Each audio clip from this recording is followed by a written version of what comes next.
1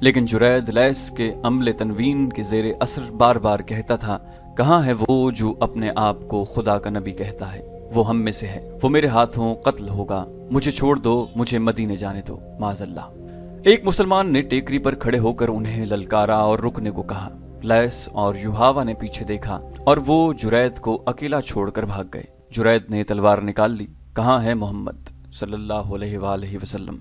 جرید نے تلوار لہرا کر ٹیکری کی طرف آتے ہوئے کہا، وہ ہم میں سے ہے، میں اسے پہچانتا ہوں، میں اسے قتل کروں گا جس نے نبوت کا دعویٰ کیا، یوحاوا میری ہے۔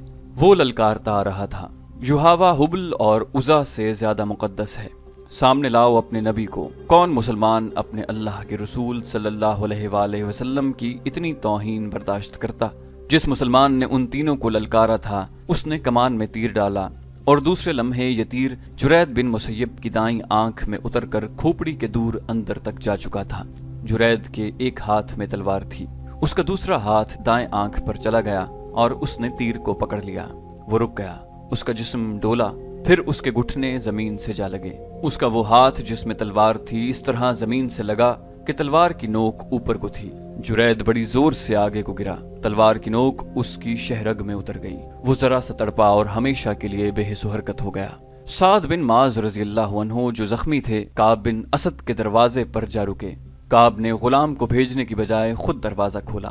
بنو قریظہ کے سردار سعد بن معاذ رضی اللہ عنہ نے کہا، تیرے قبیلے کے بچے نے دیکھ لیا ہے کہ تیری بستی ہمارے گھیرے میں ہے، کیا تو کہہ سکتا ہے کہ تو نے وہ گناہ نہیں کیا جس کی سزا آج تیرے پورے قبیلے کو ملے گی؟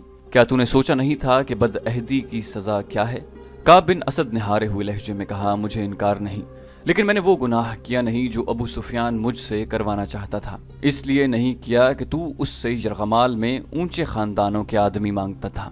سعد رضی اللہ عنہ بن معاذ نے کہا، اس سے پہلے تو نے اسے کہہ دیا تھا کہ تیرا قبیلہ مدینہ کے ان مکانوں پر شبخون مارے گا جس میں ہماری عورتیں اور بچے تھے۔ تو نے ایک مخبر بھی بھیجا تھا، بدبخت انسان، تو نہ سوچ سکا کہ مسلمانوں کی ایک عورت بیدار ہوئی تو وہ یہودیوں کی شیطانیت کو صرف ایک ڈنڈے سے کچل دے گی۔ میں جانتا ہوں تمہیں نعیم بن مسعود نے خبر دی ہے کہ میں نے تم سے بد عہدی کی ہے۔ کعب بن اسد نے شکست خوردہ آواز میں کہا، تم یہ جان لو کہ یہ خبر غلط نہیں، میں نے جو کچھ کیا وہ اپنے قبیلے کی سلامتی کے لیے کیا تھا، اب اپنے قبیلے کے لیے سزا خود ہی مقرر کر لو۔ سعد بن معاذ رضی اللہ عنہ نے کہا، تو جانتا ہے کہ معاہدہ توڑنے والے قبیلے کو کیا تاوان دینا پڑتا ہے؟ اگر تو خود اپنی سزا کا فیصلہ نہیں کرتا تو بھی تجھے معلوم ہے کہ تیرے قبیلے کا انجام کیا ہوگا۔ کیا تو بنو نذیر کا انجام بھول گیا ہے؟ مجھے اس زخم کی قسم جو میں نے خندق کی لڑائی میں کھایا ہے، تیرے قبیلے کا انجام ان سے زیادہ برا ہوگا۔ ہاں سعد، کعب بن اسد نے کہا، میں جانتا ہوں میرے قبیلے کا انجام کیا ہوگا، ہمارے بچے اور ہماری عورتیں بھی ختم ہو جائیں گی۔ میرا فیصلہ ہے کہ معاہدے کے مطابق میرے قبیلے کے تمام مردوں کو قتل کر دو اور ہماری عورتوں اور بچوں کو اپنے ساتھ لے جاؤ، وہ زندہ تو رہیں گے۔ سعد بن معاذ رضی اللہ عنہ نے کہا، صرف زندہ نہیں رہیں گے، وہ خدا کے سچے نبی صلی اللہ علیہ وسلم کی رحمت کی بدولت باعزت زندگی بسر کریں گے، اپنے تمام آدمیوں کو باہر نکالو۔ سعد بن معاذ رضی اللہ عنہ واپس آ گئے۔ یا رسول اللہ صلی اللہ علیہ وآلہ وسلم، انہوں نے رسول کریم سے کہا، بنو قریظہ نے اپنی سزا خود مقرر کی ہے، ان میں جو آدمی لڑنے کے قابل ہیں انہیں قتل کر دیا جائے اور عورتوں، بچوں اور بوڑھوں کو اپنی تحویل میں لے لیا جائے۔ سب نے دیکھا کہ بنو قریظہ کے لوگ قلعے سے باہر آ رہے تھے، محاصرے میں سے کسی کو بھاگ نکلنے کا موقع نہ ملا۔ مورخوں نے لکھا ہے کہ یہودیوں کی تاریخ فتنہ و فساد اور بد عہدی سے بھری پڑی ہے، اسے خدا کی دھتکاری ہوئی قوم کہا گیا ہے۔ ان کے ساتھ جس نے بھی نرمی برتی اسے یہودیوں نے نقصان پہنچایا، چنانچہ بنو قریظہ کو بخش دینا بڑی خطرناک حماقت تھی۔ مسلمانوں نے اس قبیلے کے ایسے تمام آدمیوں کو قتل کر دیا جو لڑنے کے قابل تھے، اور بوڑھوں، عورتوں اور بچوں کو اپنی تحویل میں لے لیا۔ دو مورخین نے لکھا ہے کہ رسول کریم صلی اللہ علیہ وسلم نے بنو قریظہ پر فوج کشی کی تو یہودیوں نے بڑا سخت مقابلہ کیا۔ مسلمانوں نے 25 روز بنو قریظہ کو محاصرے میں لے رکھا۔ آخر یہودیوں نے رسول کریم صلی اللہ علیہ وسلم کو پیغام بھیجا کہ سعد بن معاذ کو ان کے پاس صلح کی شرائط طے کرنے کے لیے بھیجا جائے۔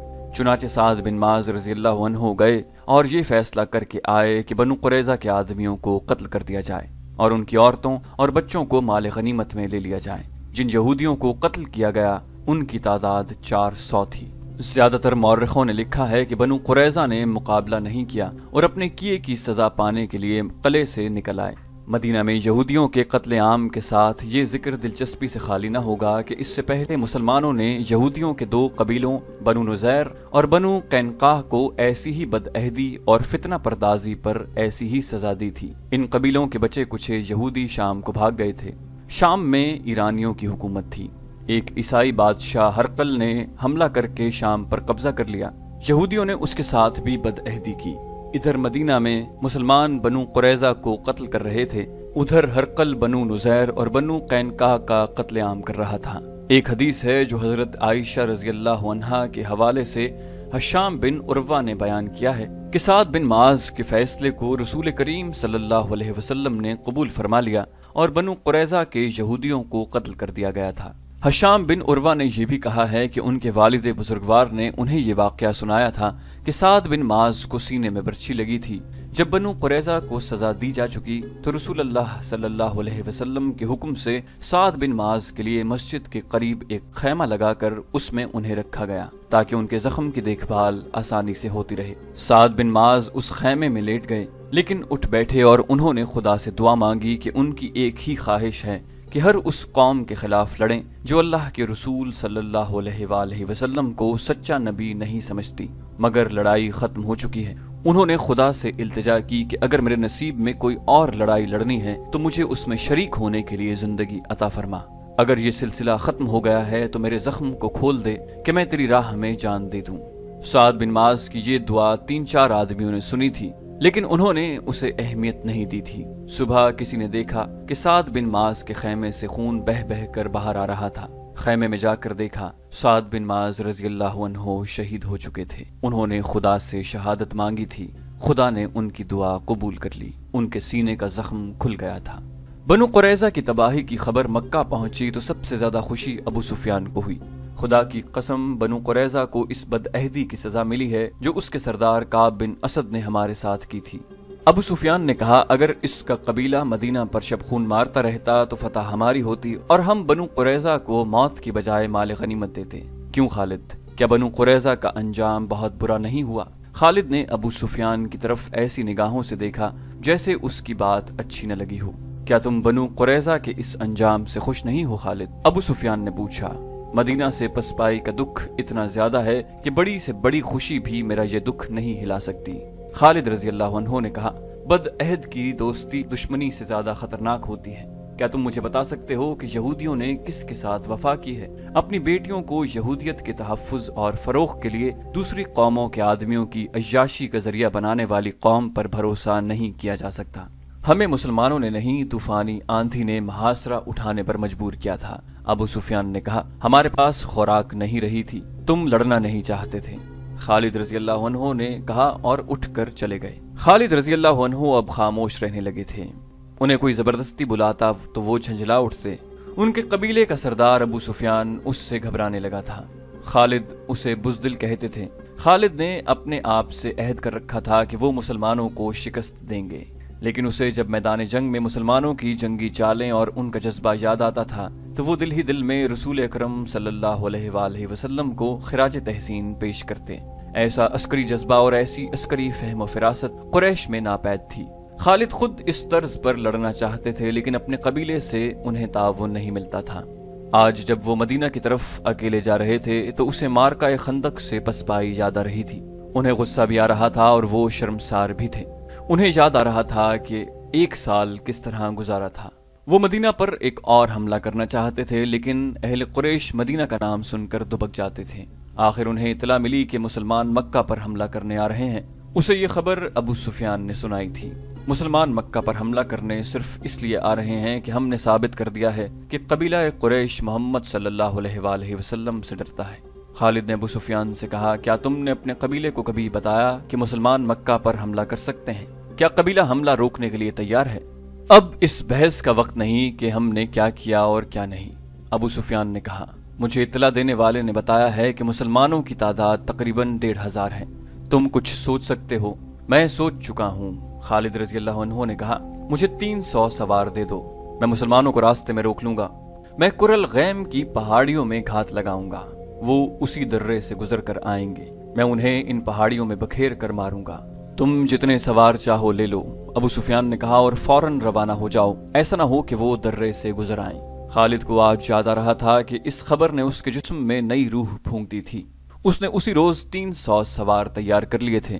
مسلمانوں کی تعداد 1400 تھی، ان میں زیادہ تر نفری پیادہ تھی۔ خالد خوش تھا کہ اپنے سواروں کی قیادت اس کے ہاتھ میں ہے، اب ابو سفیان اس کے سر پر سوار نہیں تھا، سب فیصلے اسے خود کرنے تھے۔ وہ مسلمانوں کو فیصلہ کن شکست دینے کے لیے روانہ ہو گیا۔ خالد کچھ دیر آرام کر کے اور گھوڑے کو پانی پلا کر چل پڑے۔ اس نے گھوڑے کو تھکنے نہ دیا، مکہ سے گھوڑا آرام آرام سے چلتا آیا تھا۔ خالد بڑی مضبوط شخصیت کا آدمی تھا۔ خالد رضی اللہ عنہ بڑی مضبوط شخصیت کے آدمی تھے۔ ان کے ذہن میں خواہشیں کم اور ارادے زیادہ ہوا کرتے تھے۔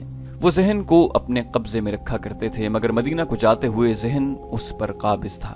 یادوں کے تھپیڑے تھے جو انہیں طوفانی سمندر میں بہتی ہوئی کشتی کی طرح پٹخ رہے تھے۔ کبھی ان کی ذہنی کیفیت ایسی ہو جاتی جیسے وہ مدینہ بہت جلدی پہنچنا چاہتے ہوں، اور کبھی یوں جیسے انہیں کہیں بھی پہنچنے کی جلدی نہ ہو۔ ان کی آنکھوں کے آگے منزل سراب بن جاتی اور دور ہی دور ہٹتی نظر آتی۔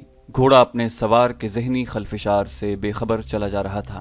سوار نے اپنے سر کو جھٹک کر گرد و پیش کو دیکھا، وہ ذرا بلند جگہ پر جا رہا تھا۔ افق سے احد کا سلسلہ کوہ اور اوپر اٹھایا تھا۔ خالد کو معلوم تھا کہ کچھ دیر بعد ان پہاڑیوں کے قریب سے مدینہ کے مکان ابھرنے لگیں گے۔ ایک بار پھر خندق اور پسپائی یاد آئی، اور مسلمانوں کے ہاتھوں 400 یہودیوں کا قتل بھی یاد آیا۔ بنو قریظہ کی اس تباہی کی خبر پر قریش کا سردار ابو سفیان تو بہت خوش ہوا تھا، مگر خالد رضی اللہ عنہ کو نہ خوشی ہوئی نہ افسوس۔ قریش یہودیوں کی فریب کاریوں کا سہارا لے کر محمد صلی اللہ علیہ وآلہ وسلم کے پیروکاروں کو شکست دینا چاہتے ہیں۔ خالد رضی اللہ عنہ کو خیال آیا، انہوں نے اپنے ماتھے پر ہاتھ پھیرا جیسے اس خیال کو ذہن سے صاف کر دینا چاہتے ہوں۔ تو دوستو، یہ تھی ہماری آج کی ایپیسوڈ۔ امید کرتے ہیں آپ کو ہماری ایپیسوڈ پسند آئی ہوگی۔ جانے سے پہلے اس ویڈیو کو لائک، شیئر اور کامنٹ کرنا مت بھولیے، اور اگر آپ ہمارے چینل پر نئے ہیں تو اسے سبسکرائب کیجئے اور بیل آئیکن پر کلک کیجئے تاکہ آپ کو تمام ویڈیوز فوراً ملتی رہیں۔ اگلی ویڈیو تک کے لیے اپنا خیال رکھیے۔ اللہ حافظ۔